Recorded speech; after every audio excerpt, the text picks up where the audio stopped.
Hello, मैं कुणाल आप सभी का हमारे चैनल कुणाल से इंस्पायरिंग पे स्वागत करता हूं। आज की मॉर्निंग सच में गुड नहीं है और गुड हो भी कैसे सकती है, क्योंकि कल जो अगस्त का महीना गया है यह जाते जाते अपने साथ हमारे देश के एक अनमोल रत्न को भी अपने साथ ले गया है। अब ना ही यह अगस्त 2020 का महीना दोबारा आने वाला है और ना ही वह व्यक्ति। जी हाँ, हम बात कर रहे हैं भारत के पूर्व राष्ट्रपति प्रणब मुखर्जी के बारे में। तो उन्होंने भारत सरकार में रहते हुए इतने महत्वपूर्ण कार्य किए हैं जिनके लिए हमारा देश उनका हमेशा ही ऋणी रहेगा। उनकी जिस प्रकार के कार्य थे वह सभी कार्य आज भी बहुत ज़्यादा महत्वपूर्ण रहे हैं और उनकी वजह से कहीं ना कहीं भारत की अर्थव्यवस्था में विकास हुआ है। तो आज के टॉपिक्स को समझ लेते हैं। हमारा पहला टॉपिक प्रणब मुखर्जी ही है। आज हम प्रणब मुखर्जी के जीवन पर थोड़ी चर्चा करने वाले हैं। वहीं दूसरा टॉपिक है हमारा बांग्लादेश। इसके बाद हम सिंगापुर के विपक्ष के नेता की बात करेंगे और अंत में हम प्रधानमंत्री राष्ट्रीय बाल पुरस्कार 2021 की बात करने वाले हैं। तो चलिए आज का टॉपिक हम शुरू कर लेते हैं और सबसे पहले हम प्रणब मुखर्जी के बारे में चर्चाएं शुरू कर देते हैं। तो जो प्रणब मुखर्जी पूर्व राष्ट्रपति थे हमारे देश के, इनका जन्म 1935 में पश्चिम बंगाल में हुआ था। इनके जो पिताजी थे वह कांग्रेस के बहुत अच्छे नेता थे।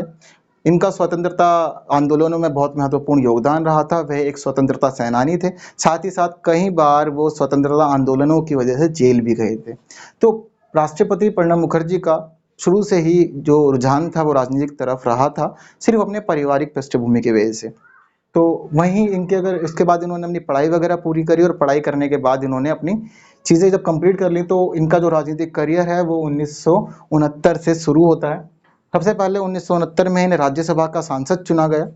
केवल इतना ही नहीं, इनको सन 1975, 1981, 1993 और 1999 में भी राज्यसभा का सांसद चुना गया। ये अपने जीवन काल में 5 बार राज्यसभा के सांसद के तौर पर चुने गए। वहीं साथ ही साथ सबसे पहले सन 1984 में इंदिरा गांधी सरकार में इन्हें वित्त मंत्री बनाया गया। और उस समय जब इन्हें वित्त मंत्री बनाया गया तो उस समय एक मैगजीन के द्वारा इन्हें विश्व का सर्वश्रेष्ठ वित्त मंत्री भी घोषित किया गया था। तो यह इनके जीवन की एक बहुत ही महत्वपूर्ण उपाधि रही थी। उस समय ये बहुत ही महत्वपूर्ण उपलब्धि थी।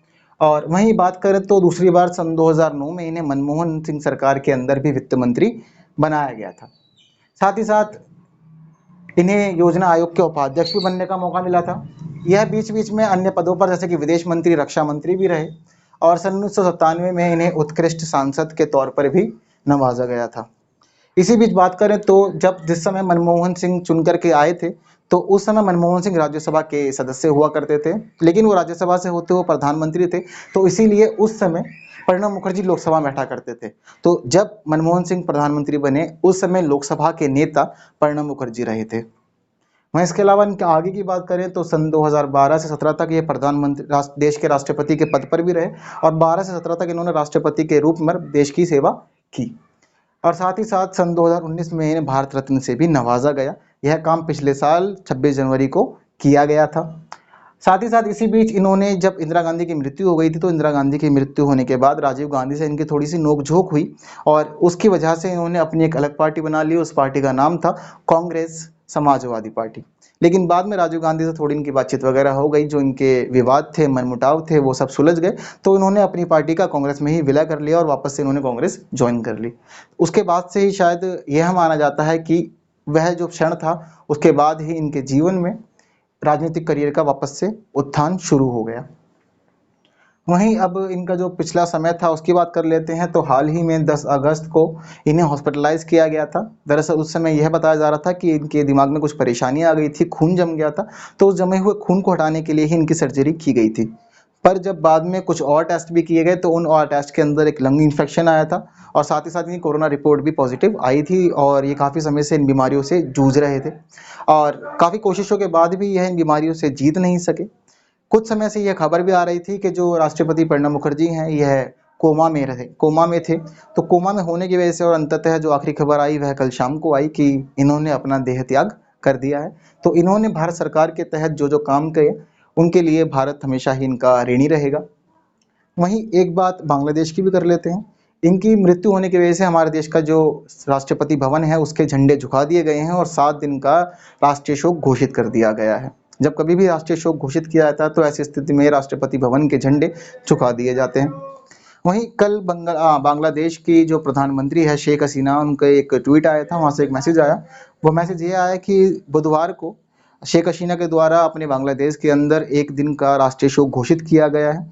तो साथ ही साथ इन्होंने यह भी बताया था कि बांग्लादेश को आज़ाद करवाने में प्रणब मुखर्जी का महत्वपूर्ण योगदान था उस समय।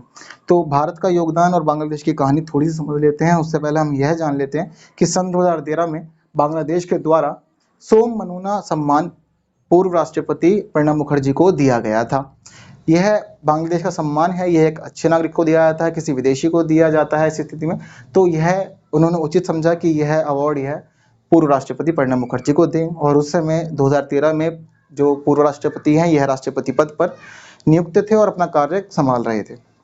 तो थोड़ा सा बांग्लादेश की हिस्ट्री समझ लेते हैं। दरअसल जिस समय देश का विभाजन हुआ, भारत और पाकिस्तान बनाए गए, तो उस समय जो मुस्लिम लीग थी, मुस्लिम लीग की डिमांड यह थी कि भारत का विभाजन किया जाए और दो क्षेत्र बनाए जाए, पाकिस्तान और भारत। साथ ही साथ यह डिमांड भी आई थी कि पाकिस्तान के अंदर वह क्षेत्र शामिल होंगे जिसमें मुस्लिम बहुल है, यानी कि मुस्लिमों की बहुत अधिक मात्राएं हैं, वह सभी क्षेत्र पाकिस्तान में चले जाएंगे। तो उस समय जब एनालिसिस किया गया, तो एनालिसिस करने के बाद यह पाया गया कि भारत के दो क्षेत्र ऐसे थे जहां पर मुस्लिम बहुत अधिक मात्रा में थे, और वह दोनों क्षेत्र थे पंजाब और बंगाल।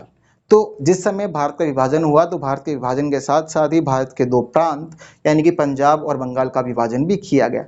पर समस्या यहाँ भी खत्म नहीं हुई। समस्या यह थी, जो मेन सरकार थी, जो मेन पावर थी, वो तो पश्चिमी पाकिस्तान में थी, लेकिन एक पूर्वी पाकिस्तान था जो पश्चिमी पाकिस्तान के द्वारा काम वहाँ पर संभाला जा रहा था।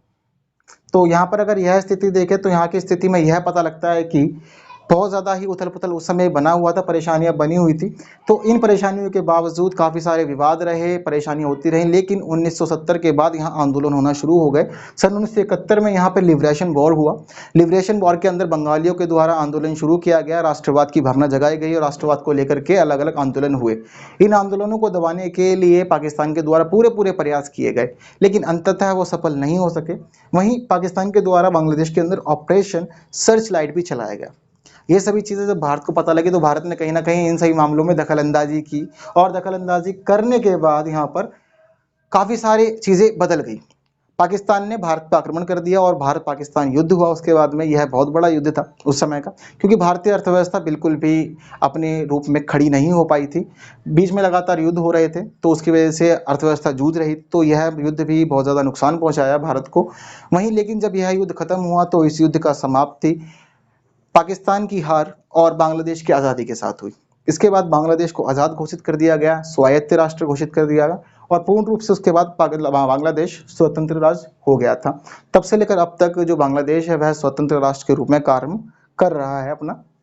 तो यह कुछ बात थी बांग्लादेश को लेकर के और प्रणब मुखर्जी को लेकर के। यहाँ पे कुछ टॉपिक हैं जो हमारे लिए इंपॉर्टेंट बन जाते हैं। राष्ट्रपति प्रणब मुखर्जी का टॉपिक तो हमारे लिए बहुत ज़्यादा महत्वपूर्ण है ही है, वहीं साथ ही साथ यहाँ बांग्लादेश इंपॉर्टेंट बन गया है। वहीं साथ ही साथ रोम मनोना सम्मान और 1971 का ये लिबरेशन वॉर, वहीं साथ ही साथ ऑपरेशन सर्च लाइट, यह कुछ महत्वपूर्ण टॉपिक है जो हमारे करंट से इंपॉर्टेंट बन गए हैं।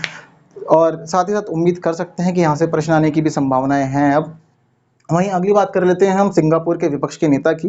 वैसे तो विपक्ष का नेता सिंगापुर में बनाया गया है, लेकिन यह भारत के लिए भी कहीं ना कहीं महत्वपूर्ण है। भारत के लिए महत्वपूर्ण क्यों है, अब यह भी समझ लेते हैं। दरअसल सिंगापुर की जो संसद है, वहां पर विपक्ष का नेता जिस व्यक्ति को बनाया गया है, वह व्यक्ति भारतीय मूल का व्यक्ति है। और ऐसा पहली बार हुआ है कि सिंगापुर की संसद में किसी भारतीय मूल के व्यक्ति को विपक्ष का पद सौंपा गया है। तो यह व्यक्ति प्रीतम सिंह है, यह वर्कर्स पार्टी के हैं। हाल ही में जुलाई में वहां चुनाव हुए थे, और चुनाव होने के बाद वहां वर्कर्स पार्टी को 93 में से 10 सीटें मिली थी। यह भी ऐसा पहली बार हुआ है कि किसी पार्टी को विपक्ष में रहते हुए इतनी अधिक सीटें प्राप्त हुई हैं। अब तक कभी भी किसी पार्टी को 10 सीटें वहां नहीं मिली।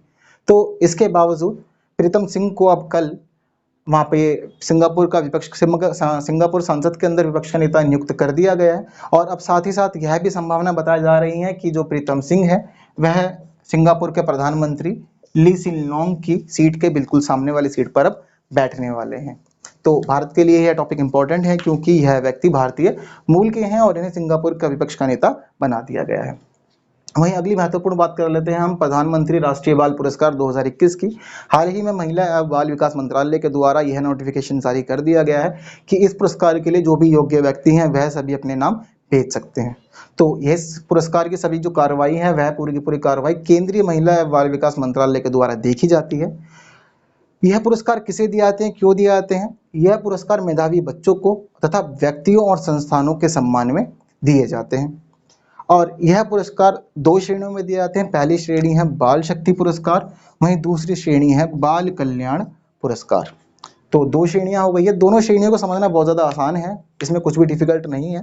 पहली जो श्रेणी है वह बाल शक्ति पुरस्कार है, तो नाम से ही समझ में आ रहा होगा, बाल शक्ति यानी कि बच्चों की शक्ति के बारे में बात कर रहे हैं। अगर कोई मेधावी स्टूडेंट है, कोई बच्चा है और वह खेल, नवाचार, शिक्षा क्षेत्र में, आर्ट एंड कल्चर के क्षेत्र में, समाज सेवा या बहादुरी इत्यादि इत्यादि किसी भी क्षेत्र के अंदर अगर वो बहुत अच्छा प्रदर्शन कर रहा है, बहुत अच्छी भूमिका निभा रहा है, तो ऐसी स्थिति में किसी बच्चे को बाल शक्ति पुरस्कार से नवाजा जाता है।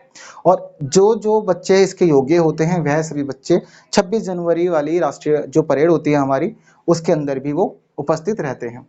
वहीं दूसरी जो बात है वह बाल कल्याण पुरस्कार को लेकर है।